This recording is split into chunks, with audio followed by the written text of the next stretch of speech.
ദൈവനാമത്തിന്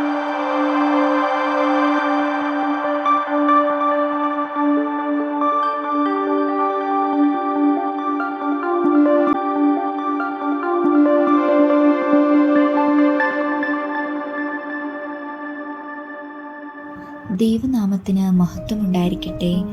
നോമ്പ് ആത്മീക ജാഗ്രതയോടും ഉണർവോടും കൂടെ കർത്താവിനായി കാത്തിരിക്കുവാനുള്ള ഒരുക്കത്തിന്റെ നാളുകളാണ്.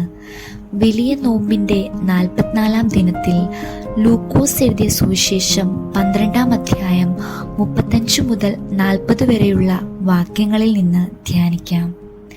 ലൂക്കോസിന്റെ സുവിശേഷം 12-ാം അധ്യായം യേശുക്രിസ്തു തന്റെ ശിഷ്യന്മാർക്കു നൽകുന്ന ചില മുന്നറിയിപ്പുകളാണ് രേഖപ്പെടുത്തിയിരിക്കുന്നത്. 35 മുതൽ 40 വരെയുള്ള വാക്യഭാഗങ്ങളിൽ ജാഗ്രതയോടെ ഒരുങ്ങിയിരിക്കുവാൻ ഒരു ഉപമയിലൂടെ ക്രിസ്തു തന്റെ ശിഷ്യന്മാർക്ക് ആഹ്വാനം നൽകുന്നു. ഒരു യജമാനൻ ദൂരദേശത്ത് കല്യാണത്തിനായി യാത്രയാകുമ്പോൾ വീടിന്റെ ചുമതല തന്റെ ദാസന്മാരെ ഭരമേൽപ്പിക്കുന്നു. യജമാനൻ ദൂരദേശത്ത് കല്യാണത്തിനു പോയി മടങ്ങി വരുന്ന സമയം നിശ്ചയമില്ല.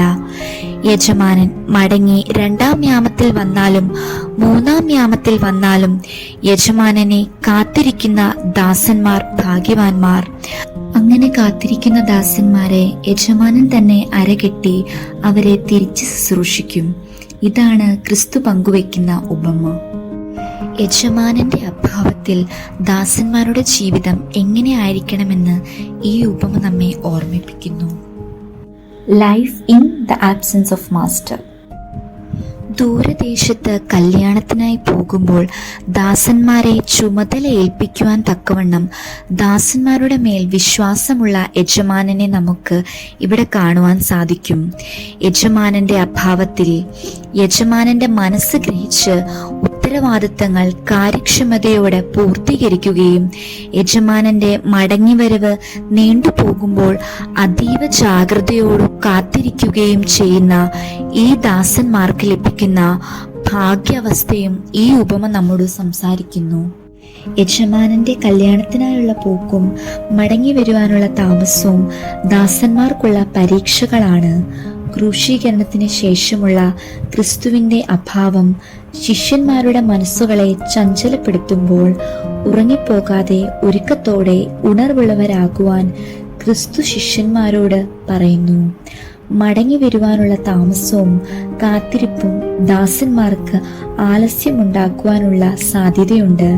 എന്നാൽ സഹനത്തോടെ ജാഗ്രതയോടെ കാത്തിരിക്കുന്ന ദാസന്മാർക്ക് ലഭ്യമാകുന്ന ആത്മീക സന്തോഷത്തെക്കുറിച്ച് ക്രിസ്തു ശിഷ്യന്മാരെ ഉദ്ബോധിപ്പിക്കുന്നു.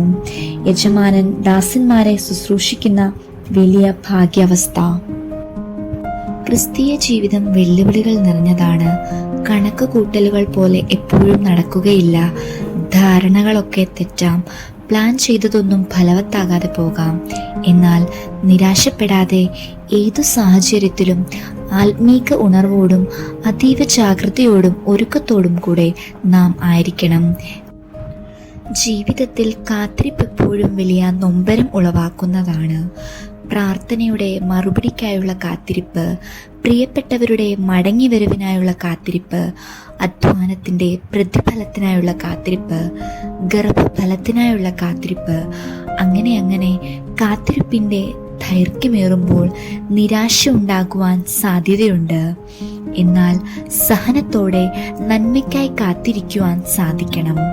ക്രിസ്തുവിന്റെ ക്രൂശീകരണത്തിലുള്ള വിശ്വാസവും 2-ാം വരവിനായുള്ള കാത്തിരിപ്പും ഒരു ക്രിസ്തീയ വിശ്വാസിയെ കൂടുതൽ ജാഗ്രതയുള്ളവരായി, വിശ്വാസത്തിൽ കൂടുതൽ ഉറപ്പുള്ളവരായി, ജീവിതത്തിൽ കൂടുതൽ കാര്യക്ഷമതയുള്ളവരാക്കി മാറ്റണം.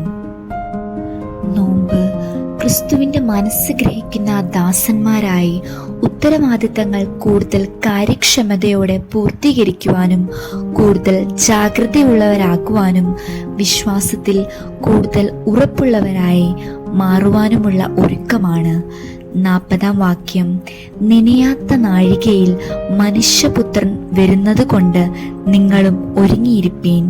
ക്ഷമയോടെ അതീവ ജാഗ്രതയോടെ വിശ്വാസത്തിൽ കൂടുതൽ ഉറപ്പോടെ, ജീവിതത്തിൽ കൂടുതൽ സഹനത്തോടെ, പ്രാർത്ഥനയോടെ, ഉത്സാഹത്തോടെ കർത്താവിനായി ഒരുങ്ങുവാൻ ഈ നോമ്പ് നാളുകളിലൂടെ നമുക്കേവർക്കും സാധ്യമാകട്ടെ. ദൈവം നാം എല്ലാവരെയും അനുഗ്രഹിക്കട്ടെ. ആമേൻ.